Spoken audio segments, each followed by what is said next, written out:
Cement की जो life है ना, जिस दिन उसने फैक्ट्री से बना है जी 28 दिन के बाद वो जीरो है। आपको पता है इस बात का? ये हो क्या गया हम दोनों से बड़ा ना कोई मतलब प्लांटेड था ना कुछ था स्पॉन्टेनियस आपने भी बोला और मैंने भी उस पर रिएक्शन इस तरह का दिया कि वो लगा कि हाँ जेन्युइनली हम लोगों ने ये गेम डाल दी है।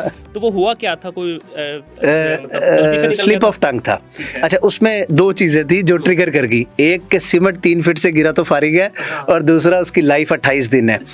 अच्छा, इन दोनों बातों की जो है ना पीछे एक्सप्लेनेशन थी। वो सीमेंट नहीं था, वो कंक्रीट था, और ये बात सॉलिड है। बिल्कुल ऐसी जब आप सीमेंट को रेत और पानी के साथ मिक्सचर बना लेंगे और साथ में उसके बजरी भी, तो फिर वो 3 फीट से गिराएंगे तो वाकई उसकी वो स्ट्रेंथ नहीं रहेगी। अगर हम वैसे 3000 PSI हो तो वो गिर के 3000 नहीं रहेगा, हो सकता है 2200-2500 हो जाए। तो वो मेरे मुंह से उस टाइम सीमेंट निकल गया। और 28 दिन वाली बात भी इसी तरह है। वाकई उसकी लाइफ जो है ना 28 दिन में तो प्योर होता है जब फैक्ट्री से निकलता strength पे होता है। हाँ हाँ, शेल्फ लाइफ उसकी 3 माह है, वो उस पर भी लिखा होता है।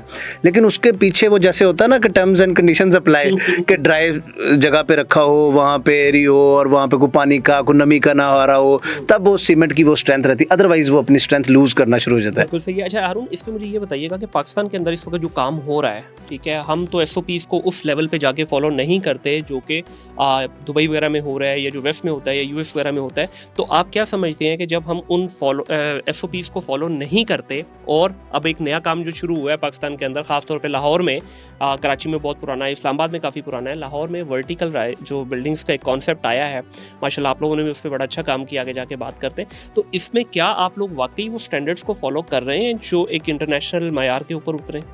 अच्छा देखिए, एक चीज़ है हमारे यहाँ, आपको पता है कंस्ट्रक्शन करने का तरीकाकार क्या है? कि अंकल जी, बाबा जी, बुजुर्ग वेले हुए, रिटायर हुए, उन्होंने कहा अब मैं घर बनाऊंगा। हाँ। ठेकेदार हायर किया, उन्होंने कहा मैं खुद से मटेरियल मंगवाऊंगा और हम बना लेते हैं।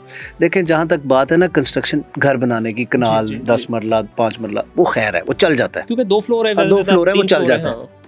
अब आ जाते हैं जो आपने बात किया हाई राइज, उसमें ऐसा नहीं चलता। सही। उसके लिए देखें पूरे कंसल्टेंट्स हायर होते हैं। इसमें बेतहाशा कंसल्ट, डिज़ाइन का अलग है, फिर आर्किटेक्चरल ड्राइंग्स है, फिर स्ट्रक्चरल ड्राइंग्स हैं, फिर MEP के अंदर फिर 4-5 डोमेन्स हैं, उनकी अपनी ड्राइंग्स हैं। फिर इसका मैं आपको मेथड बताऊं। फ़र्ज़ कीजिए आप स्ट्रक्चरल इंजीनियर हैं, मैं डेवलपर हूँ, मैं इंजीनियर तो नहीं हूँ। अगर मैं एक बिल्डिंग सोच रहा हूँ, मेरे दिमाग में है, वो डिज़ाइन करनी है, जिम्मेदारी आपने लेनी है, मैंने नहीं लेनी। आप मुझे सर्टिफिकेट देंगे, साइन करेंगे कि हाँ मैंने डिज़ाइन किया, स्ट्रक्चर अगर कोई मसला होगा मैं जिम्मेदार हूँ।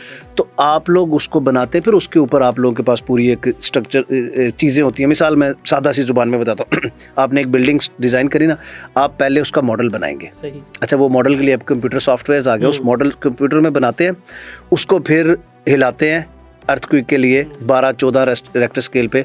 अगर तो वो डैमेज होती है तो आप उसके मुताबिक उसको डिज़ाइन करते हैं। अगर वो संभाल जाती है, कंप्यूटराइज होगी ना। अच्छा, पहले क्या होता था?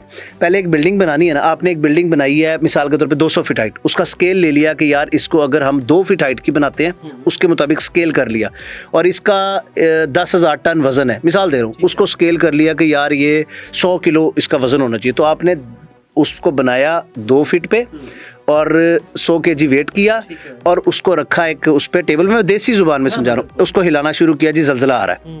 अब हमारे यहाँ जल्जले आते हैं 5-6 के, आपने उसको कम से कम डबल देना है, 11-12 पे हिलाया, 11-12 पे जाके जो उसमें क्रैक्स आएंगे ना, आप फिर उसका डिज़ाइन चेंज करते हैं। लेकिन इस बात में मैं थोड़ा सा सरप्राइज हूँ, क्योंकि दुबई में इस वक्त दुनिया की सबसे मॉडर्न जो बिल्डिंग्स बन रही है, दुबई में या जापान में, क्योंकि जापान में तो बड़ा कॉमन है, तो वहाँ की जो बिल्डिंग है वो 7 से 8 के बीच में तो वो लोग बर्दाश्त करती हैं। आप लोग कह रहे हैं 12-12? नहीं, वहाँ भी देखें, जैसे जापान को तो अलग ही छोड़ देना। वहाँ जापान का प्रॉब्लम जल्जले के साथ साथ उनका सुनामी है, जो पानी बाहर आ जाता है, वो उससे नुकसान हो रहा है। मैं कहना ये चाह रहा हूँ कि यहाँ ये जो डिज़ाइन होती है ना, अगर आपके यहाँ पे ये एरिया है 6 रेक्टर स्केल वाला, तो वो 12 पे डिज़ाइन कराएंगे। 12 कभी भी नहीं आना ज़िंदगी में, क़यामत ही आएगी उस पर, लेकिन वो नहीं होना। कहने का मतलब जापान को हम कंपैरिजन नहीं करते, वहाँ का मसला अलग हो गया।